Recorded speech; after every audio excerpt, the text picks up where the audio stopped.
I pronounced your name correctly, but voice actor and podcaster. Welcome to the show. Hey y'all, what's up? How are you doing? Thanks for having me. Good. Thanks for coming on tonight. Yeah, no problem. I'm your host, Kevin. And I'm Brian. So it's definitely a pleasure to have you on the show, Caroline. So you do voice acting, you do podcasting, a little bit of everything in the world of just vocals. So what do you like prefer to do, podcasting or voiceovers? Um, so for podcasting, like that kind of started as something that my friends and I did like during COVID to pass the time because we Oh, were wow. bored as hell. Obviously, like we all were. And we were like on Zoom all the time talking about this Yeah. video game that we were obsessed with called Danganronpa.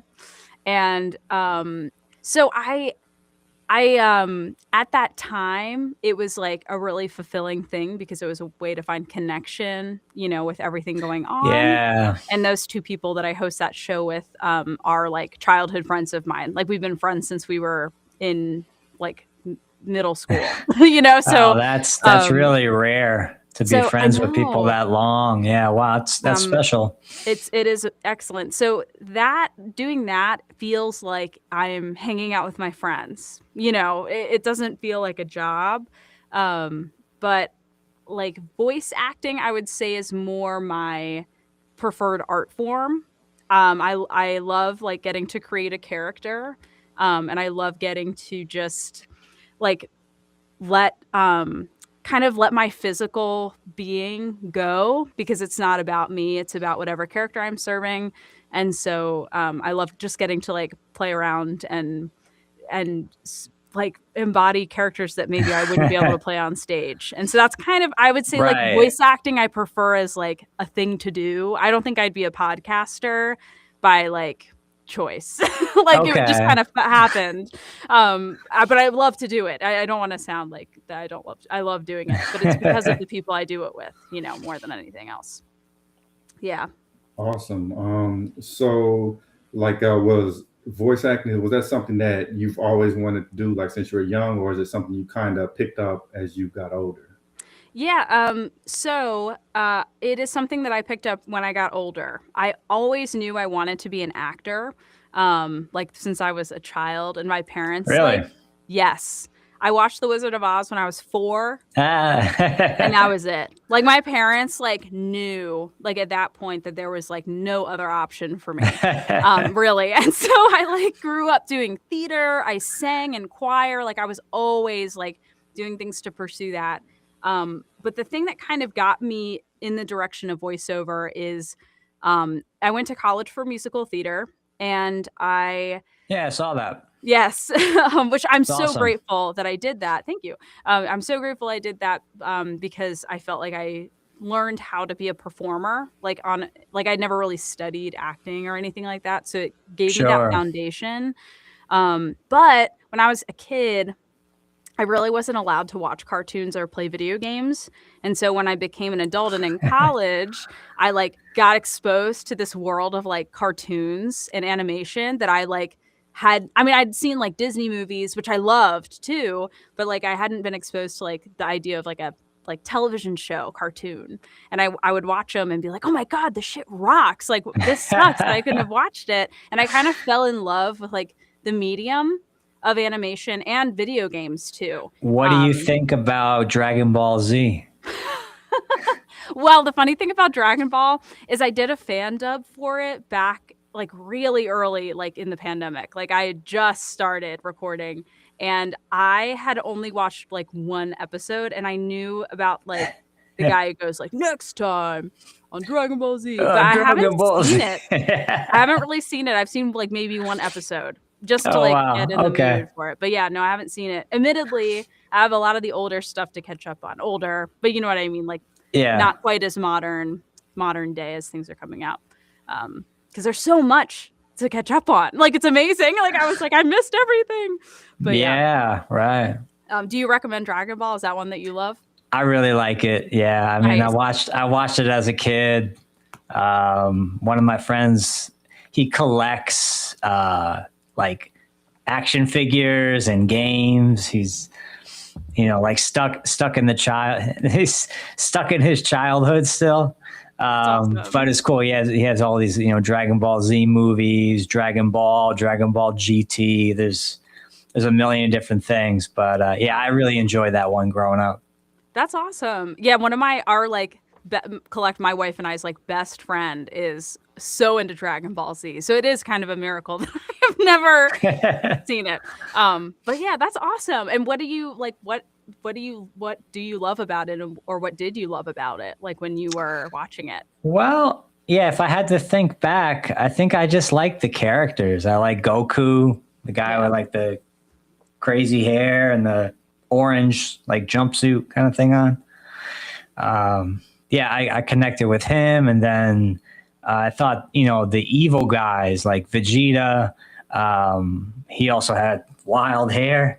I thought, they had really good villains, and the fight scenes were very long and drawn out. And like you said, the guy's like, next time on Dragon Balls, you do that. And then it's like they're in the middle of a fight, and then the next episode begins. The fight continues. That is so iconic. They love, so it's like kind of epic. They love to kind of space it out and keep people on the edge of their seats. So as a kid, I really enjoyed that. Nice. That's so sick. Hell yeah. Nice. So like, when did you really start getting into different animation, and what was the first one that you really picked up on that drew you in and inspired you? So I really loved Disney growing up. And in hindsight, I think I really just loved animation. And not that I don't love Disney. I do love it still, like the movies and all of those. So that was like definitely like laid the groundwork. I also watched Studio Ghibli like movies with my family. But the first like animated show that I ever watched was Steven Universe. And I loved it. Like I was like 18, I think, and it was airing or had just finished maybe. And I watched it for the first time, and it was like the first time I'd watched a cartoon and really sat down and was like, wow, like this isn't just like stupid people farting all the time. It's like, it's like funny, and also like can be meaningful, or can just be silly in an episode too, which is fine. Like, I love fart humor too. So it was like kind of like my first time actually like seeing that like these characters can be fully formulated. I also loved the incorporation of music because I have like a musical background. I loved like getting to be like, oh my God, like they have music in these shows. That's crazy. Like I hadn't even like, it is kind of crazy to think now that I just hadn't come to that conclusion, but it, I just hadn't been exposed to it. So that was the first thing that I watched. And then video game wise, it actually was Danganronpa, the visual novel series that got me like into anime and like video games as well. Very cool. So has any character been voiced so well that you kind of even forget that it's somebody's voice, and then you just really feel like that's the character? All the time. Oh my God. Like all the time. I feel like when I'm so immersed in a story, like it's so easy to forget. Like I actually just finished watching yesterday Over the Garden Wall. I'd never seen it. It's so good if you haven't seen it. I mean, I feel like I'm late to the party, but Elijah Wood voices the main character in that show, and I totally like, I knew it was him when I heard it, but I like watching it totally forgot it was him. So that's like a recent example, but I feel like it happens like all the time when I watch really good media, because it just like the character really takes the focus, right? And there's so much good stuff out there for that, for sure. But yeah, so that's the last example I can think of though, is Elijah Wood. He's so good. He's great. He's awesome. He's awesome. Yeah. So like, what do you think it is? Because you've been in the industry for a while. Like, what do you think it is that makes a character believable versus, oh, this is really bad. It's pulling me out.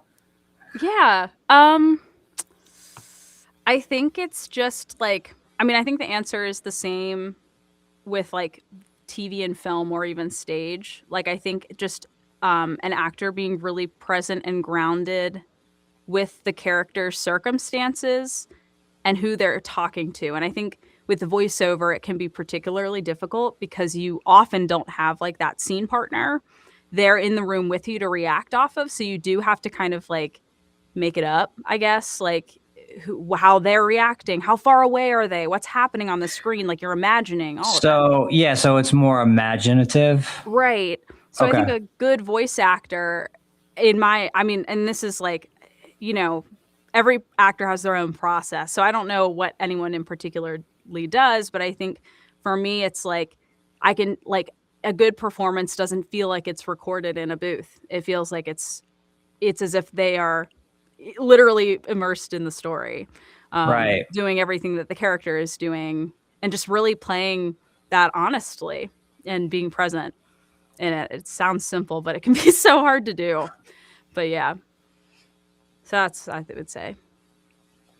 So I know with acting, a lot of times actors, they have to do a lot of different things to really get into the mood to embody the character, and then it reflects in their performance.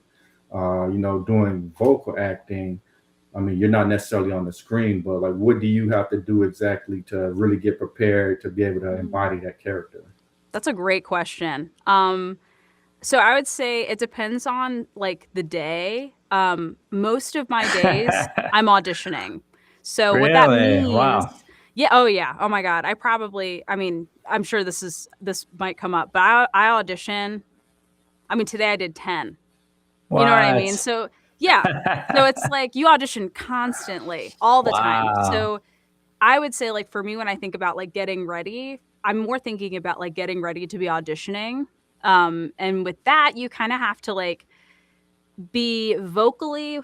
I like to vocally warm up a little bit because I can play a range of characters, anything from like kind of my own natural like age, like the kind of like young adult age, Yeah. anywhere to like a really high like child voice or like even a baby crying.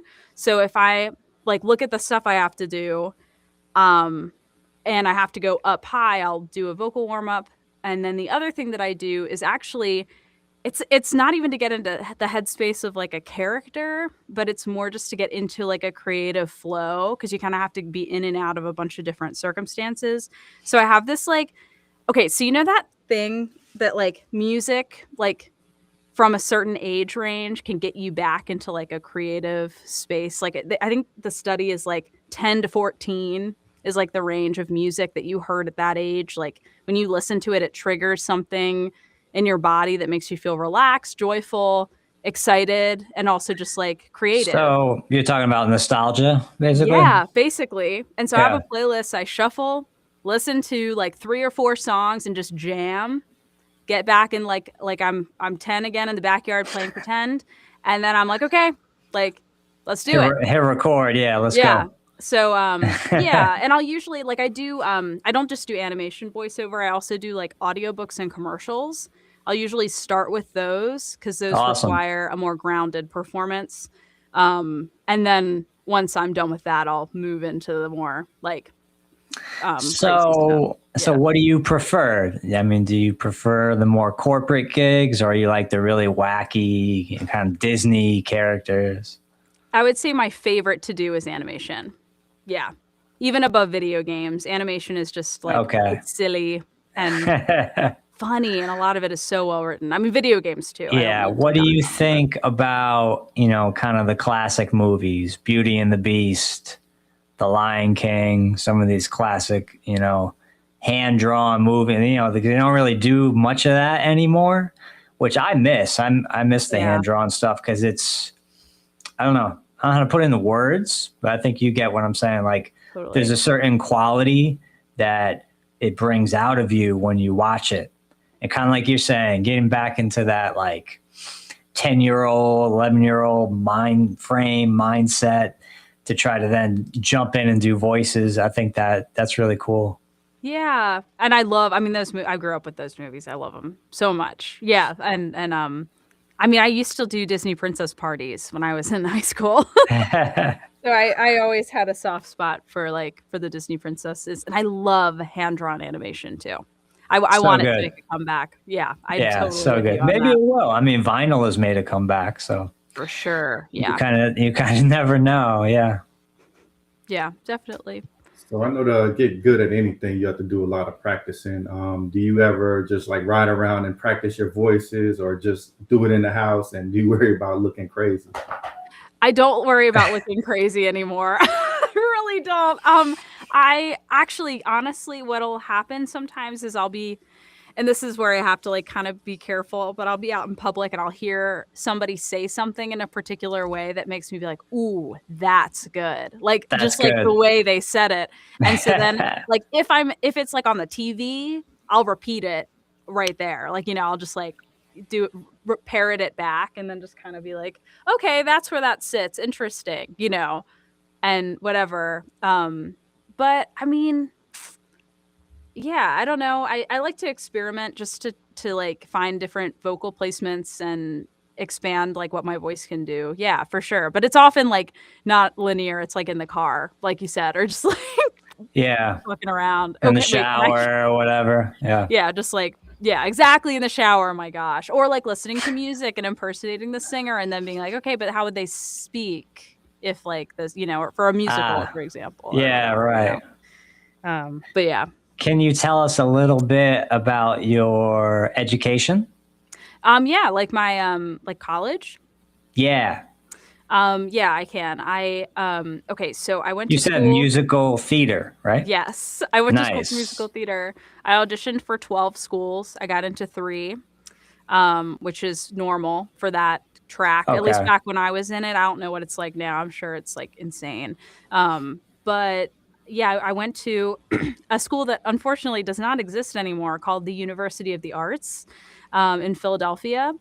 I majored in musical theater. My education, their program was very acting focused, acting and dance more than singing. So I did a lot of acting classes, and like early on, we did like Uta Hagen stuff and some Chekhov and Stanislavski, some Shakespeare. But unfortunately, halfway through my junior year, COVID hit. Oh no. So so the rest of it was all online. Yeah, that's And unfortunate. I know. And it's hard to do. I mean, it's hard to do any school online, but like theater school where it's so physical and you really have to be in person. It was and very hard. you're sort of playing off of each other. There's an improvisational piece, I'm sure. Totally. Yeah, exactly. Yeah. And so I mean, that's like people will ask me, oh, do you teach drums online? And I'm like, well, no, because, I teach feel. And what I mean by that is I give the student the feel of the song that they're playing. So let's say, I put on Billie Jean, Michael Jackson, dun, dun, dun, dun, bass, snare, bass, snare. I'll just be on the side of the kit playing the quarter note on the hi-hat to give the student the time and the feel of the song. I don't know how you would do that over the internet, right? Yeah. I can imagine with drums, it's particularly challenging as well. I mean, I actually It'd be different if it was like, maybe piano or guitar, or like and you're going singing. over, or singing, you're going over scales and stuff like that. But drums are so earthy. It's, I think it's a bit difficult to, I mean, I know a lot of people do it. A lot of people do teach drums online. I think it's not for me, Yeah, absolutely. And I totally hear where you're coming from with that. Yeah, absolutely. But yeah, it was tough to do a lot of that stuff online. But I kind of took that opportunity as like, okay, hey, like school isn't really happening right now. Like, I've been always wanted to do voiceover. Let's take classes in voiceover. Give it a shot. Yeah. Graduate early and make it happen. That was kind of like, because I was already thinking about that. But, when you're in college, it's like, there's no time for anything else. I mean, it is just like that is your whole life. So, so I kind of took advantage of the COVID like cancellation, and I still had classes technically, but everything was pass fail, and I wasn't really learning anything. And so I was kind of like, let's make my own like education right now. Nice. Yeah. So that was kind of my college experience, and unfortunately, half of it was online. But yeah. So I know college, it can be quite expensive. So do you really feel like you got your money's worth of it? A lot of lessons you learned in college transfer over to. That's such a good question. Thank you for asking that, because I go to like career days at high schools and stuff, and I honestly think that like college is super helpful for some people, and honestly, like for me, I'm glad that I did go to college for acting because it gave me a great foundation to get into voiceover. I kind of started with like a Yeah. little bit of a leg up on everybody else coming in at the same time because I had already studied acting. So now it was just Okay. like, how do I get with the skills I already have to work in this medium? And don't get me wrong, like I've grown. There has been growth as an actor even since then, but I was already starting at kind of like a higher, I don't know, more aware, I should say, like level of like what acting entails and what that things to be thinking about and all of that stuff.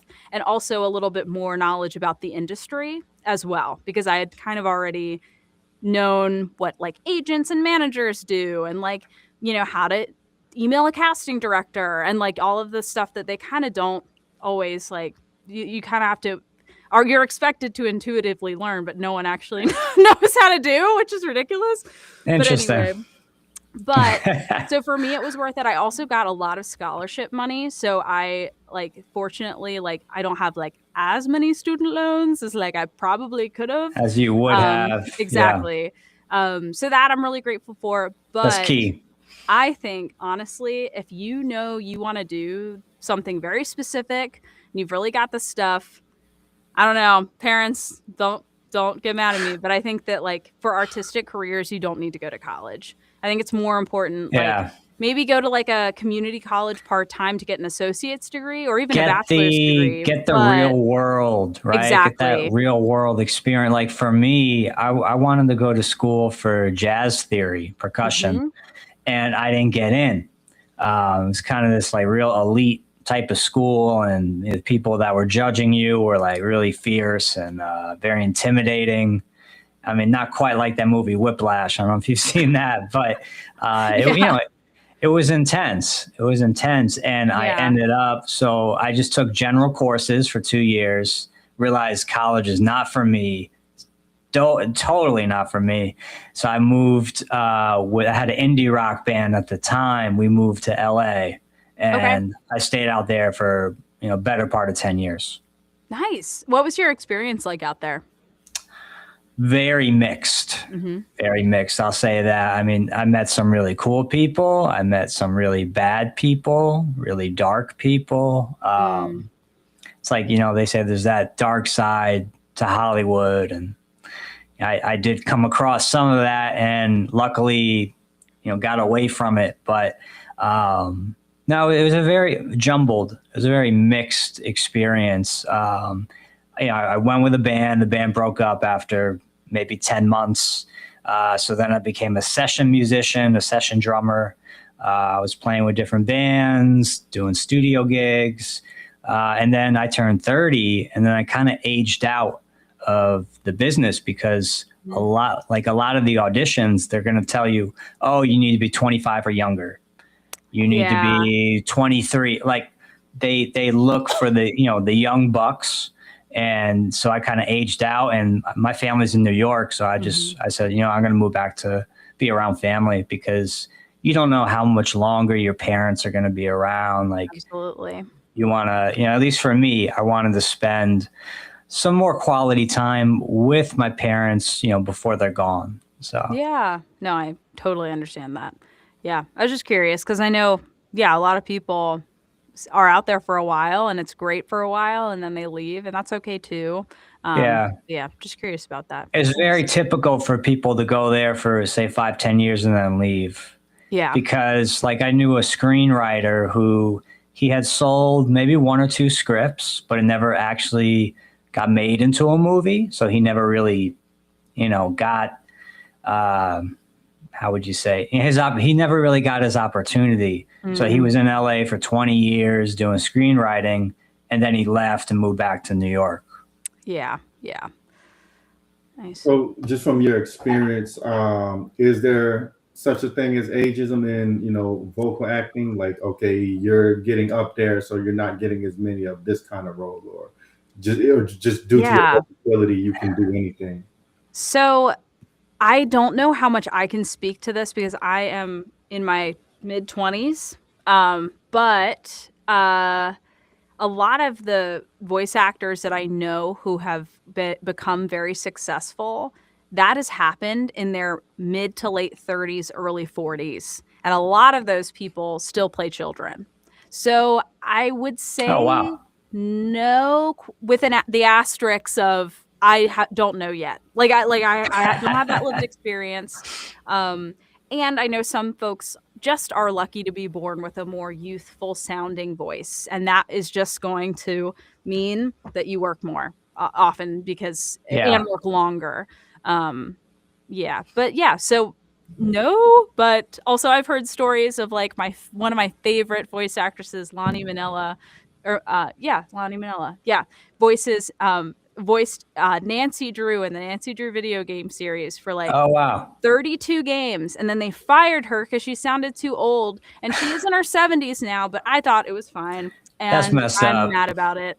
Yeah, that's really messed up. I do love Brittany Cox, who voices her now, is also fantastic, but it's not Brittany's fault that she, got hired for the new voice. But I was sad when Lonnie left. So, that did happen. But that's my. What's your favorite animated work, like of all time? The Prince of Egypt. Oh, yeah. Yeah. Mariah Carey. Oh my gosh. Forget about it. It's amazing. It's such a good movie. So good. So well made. Yeah. And that's hand drawn, all of it, right? I'm pretty sure. And then I think some of the like beginning and maybe some of like the don't quote me on this, obviously, like the background work might be computer animation. Or like the part where the sea splits. Yes. That might be, but I'm not sure. I have to watch it again. Okay. That's my favorite. Yeah. So it was a pretty interesting point you brought up about like one vocal actor, they do a certain character and then they get let go and somebody else comes behind them to do the character. Have you ever been in a situation like that, and how challenging is it to take over a character that people are used to someone else voicing? That did happen to me actually, but I didn't know until after I booked the part that it was like a replacement. But after watching the old seasons, like after I'd already recorded for this project, it was for a preschool show called Tayo the Little Bus. I played Tayo the Little Bus, season 7, but like season 6 through 1 was voiced by a totally different person, and I had already recorded my lines, and then I went back and watched the other voice, and I was like, oh, that's why they cast me, because I just sound like that. So it did happen, but I wasn't really aware of it, and I'm kind of glad, because I would have gotten in my head, I think, about sounding too similar. And obviously, like in hindsight, it was season 7, so obviously, like there were other seasons, but I wasn't sure if it was like the first English dub season of it or, whatever. But yeah, but that's been my only experience of that so far. Yeah. So like when it comes to voicing characters, obviously you could do characters that are close to your natural vocal range. Do you prefer doing that, or do you prefer doing something like way far out where you really have to stretch your skills? More challenging. Yeah. I think my answer to that is not very exciting. It's less about the voice and more about the character. Like for me, I would really, one of the kinds of characters that I know I could play really well, but I haven't been like cast at. Actually, I just got cast for a video game I can't even talk about yet. But I've always wanted to play like the psychotic, crazy girl. Like a little like the screws are loose and she is like murderous, perhaps, or a little scary. And I've always wanted to do that. So like a female psychopath? Yeah, a little bit. Okay. Like that. Yeah. Okay. And so like that's kind of more what I think of with that is like I'd love to get to play like I for a while that was my thing I really wanted to do. I would really love to play like a character like Mabel in Gravity Falls, where they're just kind of like quirky and young and silly. Something like that too would be super fun. I tend to play very like, I don't know, introspective little boys is one that I play a lot, like 6-year-old boys, or like or teenage girls. I actually tend to get cast as like girly girl teenagers a lot. I could definitely hear that. Yeah. Hey, I'm not complaining. I love it too. Yeah, but I would say I'd like to play this. I say more psychotic character or like a quirky, off the wall like little girl who's like kind of wild. I would love to do that. What character have you played that was most outside of your natural toolbox that you really had to stretch your skills for? Oh, that's a good question. Can I look at my resume? I don't remember. Because I feel like every role I've played that is coming to mind has been in my wheelhouse. Oh, actually, really small, like I think it was like a featured character in like 2 episodes of a dub I was in. I played she was like a 9-year-old baker. And I don't tend to play characters that have like a very soft quality to their voice. Like I have a very as you can hear, I'm very confident in the way I speak. I have a very forward, nasally tone. And so this character, when we recorded, they just kept being like, "Can you make her a little softer, a little more gentle?" Softer. So that was more, I would say, like that was probably the most outside my natural voice print, and it was challenging for that reason. But it came out well Yeah, I ultimately. think so. I have to watch it. I don't know. This is also the other thing that if you ever talk to any other voice actors, a lot of people don't always watch everything that they're in because there's so many little things. I'm like that. I don't always like rewatching podcasts. I mean, some of them I'll say, hey, that was really good. Let me go back and take some mental notes. You know, what did me and Kev do well? What did the guests do well? But on a whole, I don't love watching myself. That is fair. I'll listen to myself, but I don't know. Also, sometimes I'm in video games that are like actually really hard to play, and I'm just like, I can't, I'm not good at this. I can't play this, so I don't. Anyway, I might not get to all the parts I might want to see or listen to, which sucks, but it's okay. Yeah. How different is video games from animation? Like I've heard that it can be quite challenging because a lot of times you're isolated versus, being in the room with during animation with the other actor. So I will say that most of my animation experience as well has been isolated too. Okay. And that is mostly the case, unfortunately, with almost all voiceover, unless you're part of a project that is really big budget or made more mainstream, I guess. But I would say video games tend to be a little more grounded and higher stakes. Like you are literally often in peril or like being attacked or something's falling on you and you have to kind of like, that's not actually happening. So like kind of like I said before, like you have to like put yourself in that space.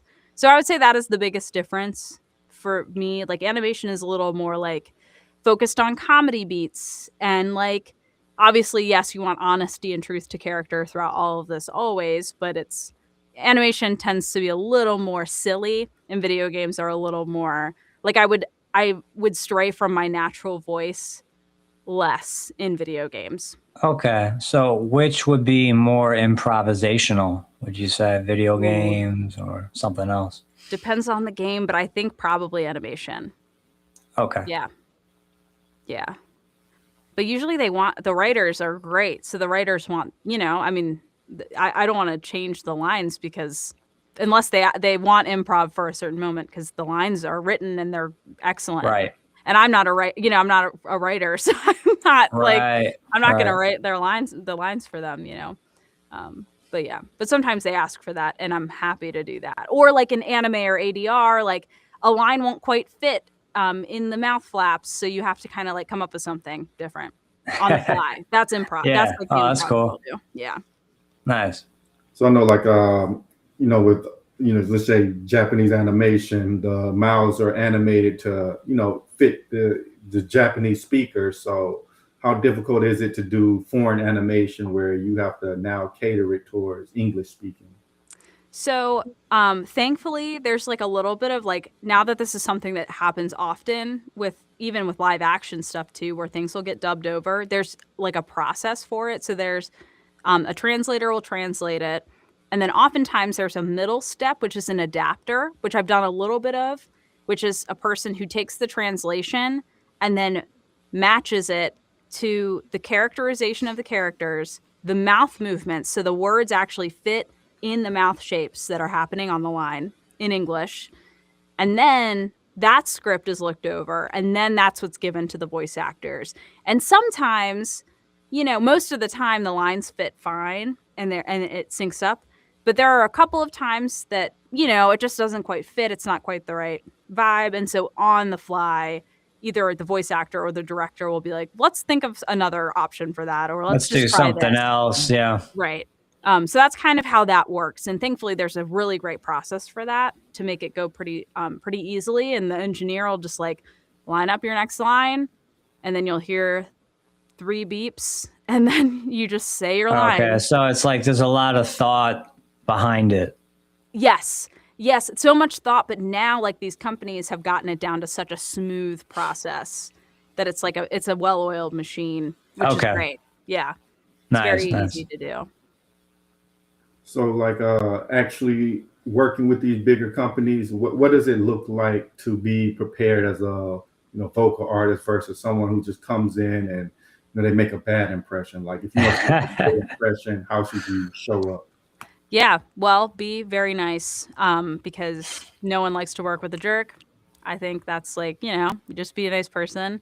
I think the other thing that I think newer voice actors, like if I was gonna like say, and I'm relatively new too, like in a lot of ways, but I've been around the block a little bit, but like I think coming in with the confidence of like, I know how to do my job and I'm going to do it well, right? Like if you called like an electrician and you were like, and he came in and he was like, oh my God, well, I don't know, like if I'm going to be able to like do a good job. And it's like, okay, but then like my house is going to catch on fire, or like, like this, can you do a good job? Like they really like casting directors cast you because they know you can do the part. So you have to just trust that they made the right decision and give it like 100% and come in with confidence. Like, hell yeah, you cast me because I know how to do my job. That's it.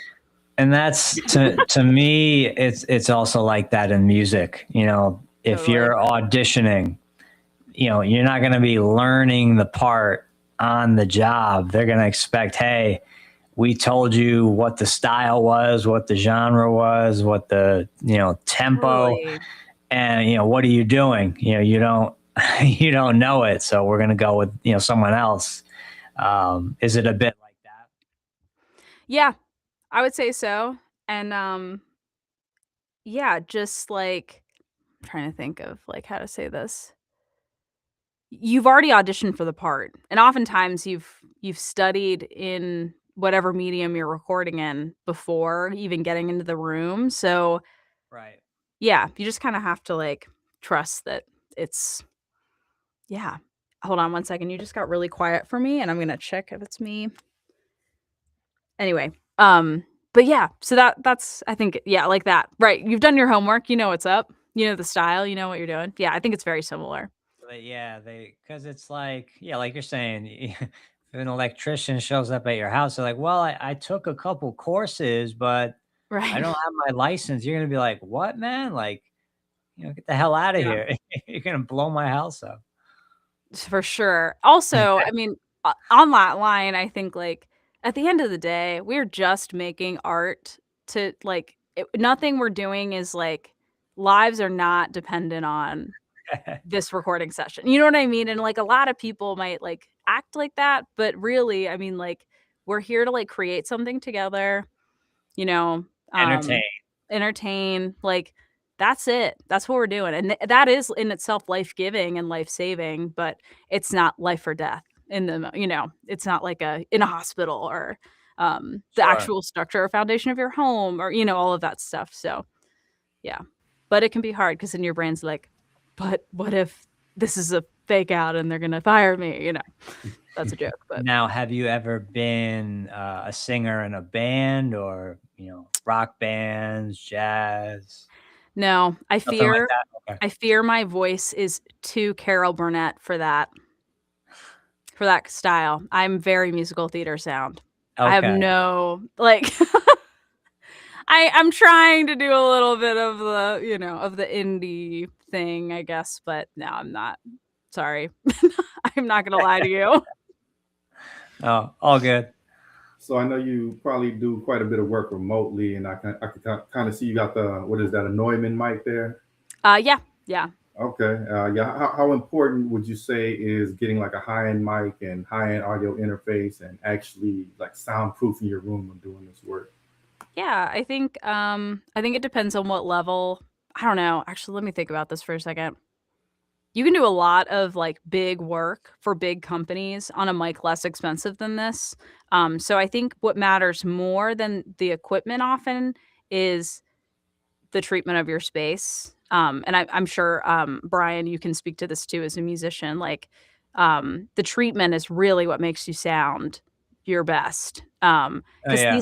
these high end microphones, they pick up everything, right? So if your space is not treated to like handle that, you're actually better off recording on a microphone that might not be picking up everything. Um, and I say this, like, I recorded my first big project that I ever booked was for Marvel. I recorded on my Audio Technica 2035 for that project. Wow. It is published. It is out. So it's like, it is essential, like, if definitely at a certain point to get an XLR microphone with an interface.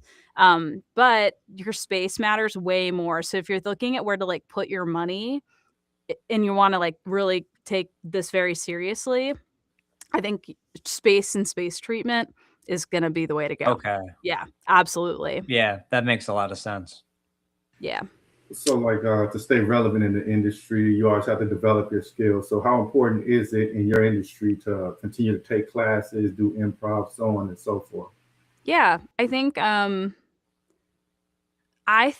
that it is very important to make sure you're kind of doing workouts with other actors for a couple of reasons. Like, one, it's like there's like any industry, there's trends. So I think of commercials more with this, but like commercials every 5 years kind of go through a cycle of like what they sound like.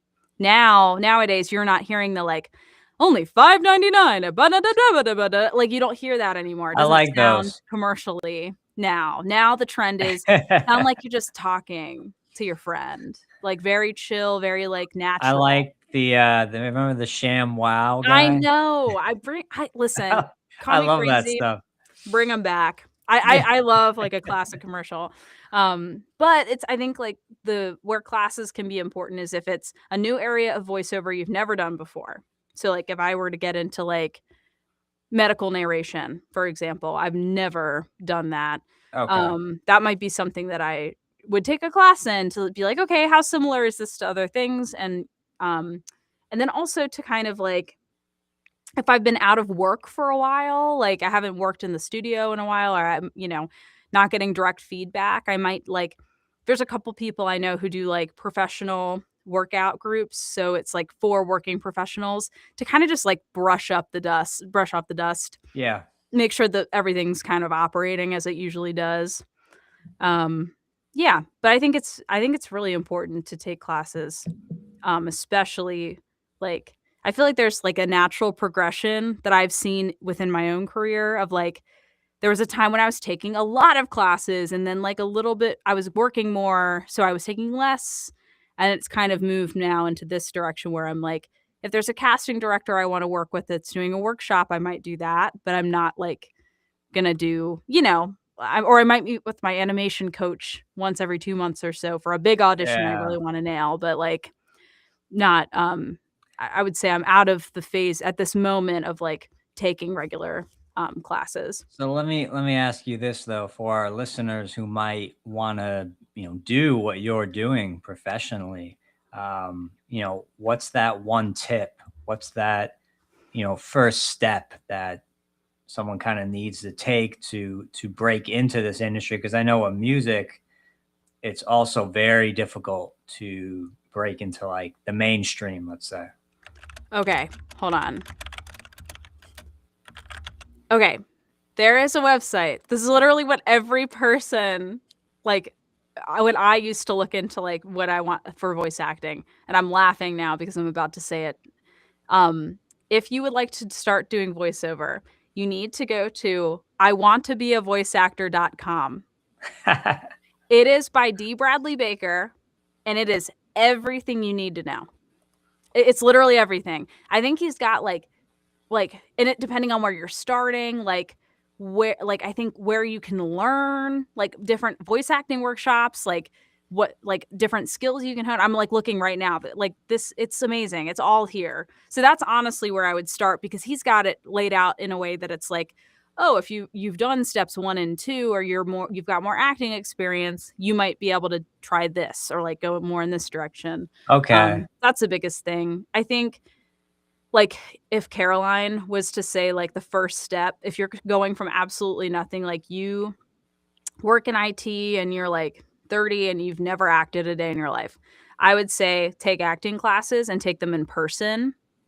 Because I think So nowadays, are we talking especially, like improv classes, stuff like that? I'm talking like acting classes. Improv is important too. So Okay. that's like second, like do both actually So if you we're can. talking, yeah. Where are we talking like Lee Strasberg? Yeah, Lee Strasberg, Stella Adler, Uta Hagen, any class to teach you how to act, like beginner acting stuff, Yeah. because especially now, it is more important than ever for you to be a good actor. It's not about how you sound anymore. I mean, it is a little bit. They need certain voice prints more than others, and that ebbs and flows, but you really need to be good at acting. Okay. So that would be like, if you were starting from absolutely nothing, that's what I would say you should do. Taking an acting class and do improv, because improv is fun as heck, and it's great to learn how to trust your instincts. Like that rocks too. Yeah. No, Yeah. that's great advice. So, why do you think that is, that they're looking for more than somebody than with just a great voice? Like, do they want to transition them to like maybe movies or something, like actual acting versus just voice acting, or what are they looking for with that? Well, voice acting is actual acting. And now so many people are doing it that the caliber of talent is very high. And so if you do not know how to act, but you have a great voice, if you had a great voice and knew how to act, you would be unstoppable. You know what I mean? So it's like it adds that Yeah. extra layer, because like, yeah, I think that's all I have to say about that. But yeah, just like it's more just like the stories that people are trying to tell. Like we were talking about earlier, just that like transcendent experience of watching something and you forget it's animated, or you forget who it is. Like it's Right. that is so special, and that can really only happen It just becomes you. with a good actor. Yeah, or Yeah. with good actors. There's recently been that, like, have you guys seen that meme going around, the voice acting in like this old Spider-Man like video game where it's like, help, please help me. I don't remember, but like that, like that, that's not transcending me. It's transcending me in a different way, to be fair, because it's iconic and awesome. But like, yeah. Did you watch just bring this back from childhood? Did you watch the X-Men cartoon? No. Have you If seen no? anything, this is actually really funny. I was not very much into Marvel, because I think honestly, it's because at the time I was growing up, there were not a lot of girls, and I was kind of a little bit of a girls rule, boys drool kind of Yeah. child. So I Okay. was more into like She-Ra, or like Buffy, the Vampire Slayer. I Oh, love Buffy, Buffy. yeah. Great show. Oh, so good. It's one of my favorites. But when I got cast in the Marvel project, I called my dad and I was like, Dad, I have seen like maybe Tobey Maguire's Spider-Man 1. Like I didn't know anything. So I had to kind of like do my homework a little bit with that stuff. But That's funny. it was kind of silly. But I do like the X-Men actually. I've seen now, because of that project, I've seen the first movie and I've read some of the comics as well. Yeah, the Yeah. I love the cartoon growing up. Hell yeah, that's awesome. I'll have to check it out. I used to watch the old Spider-Man cartoons from like the 60s. That I have seen. Oh, wow. Nice. So, like, I know one of the pitfalls of any kind of entertainment work is you do one character so well that people keep requesting the same character over and over. And then you get typecast, and now you're stuck in that role. For example, Jaleel White, that's Steve Urkel, or there's Carlton Banks. He's forever Carlton. Like, how do you avoid Right. just getting locked into this singular role? I don't know how to avoid it, but I don't know if that's necessarily a bad thing. They can pay their bills and they Yeah. can do it without like, and then once their bills are paid, they can like fund their own fun experimental projects on the side. So I don't really like, for me, like if I were to book something like that, I'd be like, hell yeah, because that means my bills are paid and that means maybe I can fund some animators to make a show that maybe I want to make or like whatever, with that cash. So I'm like, that would be kind of rocking for sure. Well, So it's kind that's of how I like feel about kind of that. like say Seinfeld, like George. I don't Yeah. think I don't think he's ever not been George. Anytime he gets cast or something, they're like, okay, do the George thing. And I'm sure he hates that at this point, but his bank account, doesn't hate it. It's true. And I've seen him in a couple of things. He was actually in a Criminal Minds episode where he plays a professor, and he's so good in it. And I Oh love wow. I love getting to see actors like that tend to get typecast in things, get to like be in stuff that it's just like, oh, they're good. They're really good actors. It's Yeah. like it's awesome. So I love getting to see actors go out of their, what they tend to be typecast in to see that So brilliance. let me ask you this. I mean, just speaking financial, I know this from music. It's very difficult to make a living professionally doing music. How does that look for the average voice actor?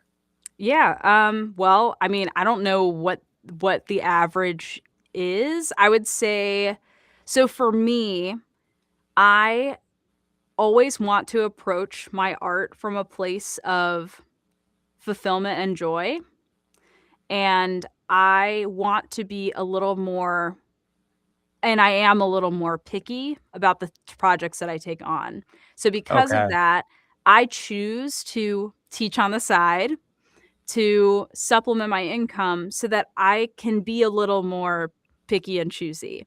Because I don't want to be narrating like erotica audiobooks, like, which is totally fine if that's your bag. Like, I'm like, that rocks. That's not my thing. And I don't want to be doing Yeah. projects that I don't want to be doing or like really 100, love to yeah, do. Um, 100%. so that's kind of, yeah, that's how I feel about it. I guess financially, but yeah, I mean, I think it's like any other art form. It is tough out there. We are not wealthy. Like, most voice actors aren't.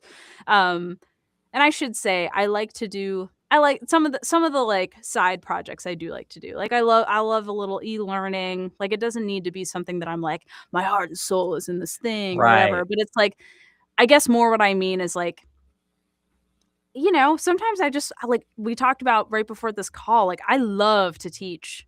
Like, would I love to do this project more than teaching? I don't know. I try to kind of compare it to that as like Yeah, my when just in terms of music, when I think back to when I was playing professionally, I didn't really care for it that much, to be honest, because I was working with a bunch of jerks in LA, who thought they, huge egos, and or one band, they had, it was 3 hour rehearsals with 1 5 minute break in the middle of it. oof, that's So, rough.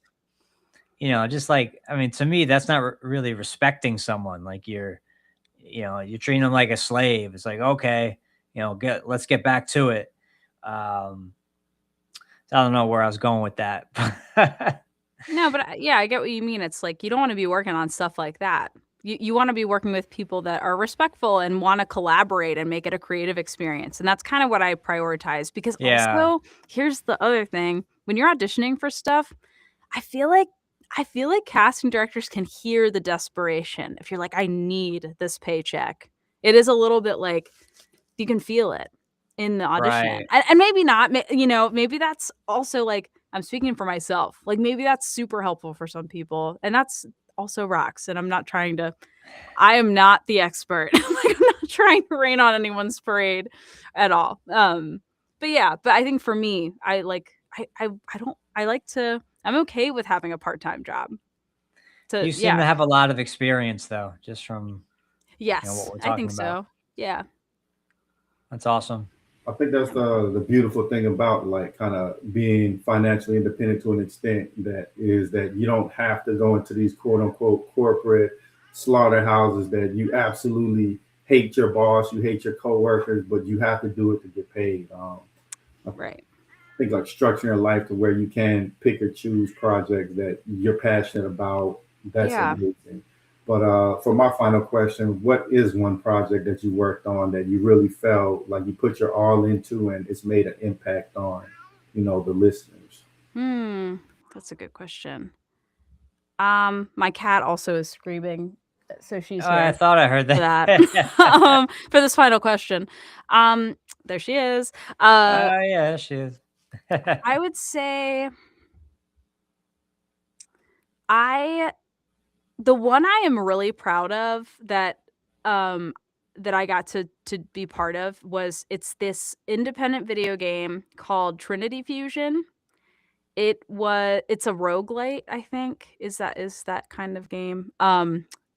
But it was my first time getting to I'm a lesbian, and it was my first time getting to actually, like, play a lesbian character, Oh, wow. and, that was really special to get to do that because, like, the casting directors I don't think I even specified in my email that, like, I identified with this character in that way, but, when I got cast, I was like, "Oh, great," and then, like, I read the lines in the story, and I won't spoil it because if you wanna play it, I think it's a really good story, but, like, she's got this, like, very complicated relationship with her, like, partner, and it has, like, a very emotional ending, actually, and that, I'm very proud of that performance because I think it's just, like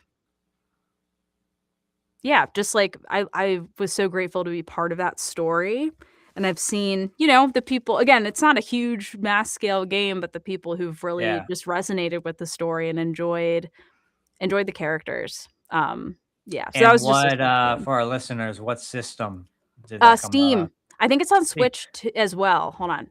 Let me Switch? Yeah, actually okay. check. It's definitely on Steam. It might be on PS. I don't know. Let's do a Google. Fusion. Okay, it says Steam, Nintendo, PlayStation 5, PlayStation 4, Xbox One. Okay, Yes. nice. So all the things, really. But yeah. Brian, did you have any closing question?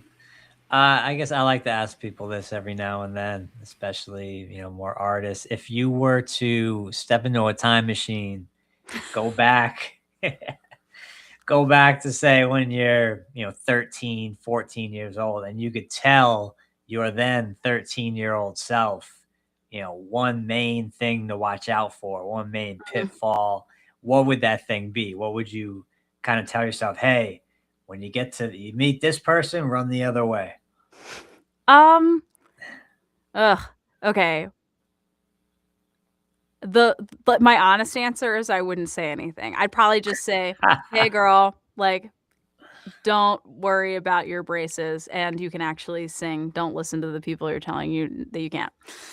More like a pep That's talk that's good though. rather Yeah. than like a warning because I wouldn't want to change really anything. Or just like a make sure you spend time with your family and really prioritize the people that you care about. More of a pep talk rather than like a change. That's awesome though. Yeah. But that's it, honestly. Yeah. Awesome. The show flew by at the top of the hour. Before we get out of here, did you want to leave our audience with any closing thoughts and where can they find you?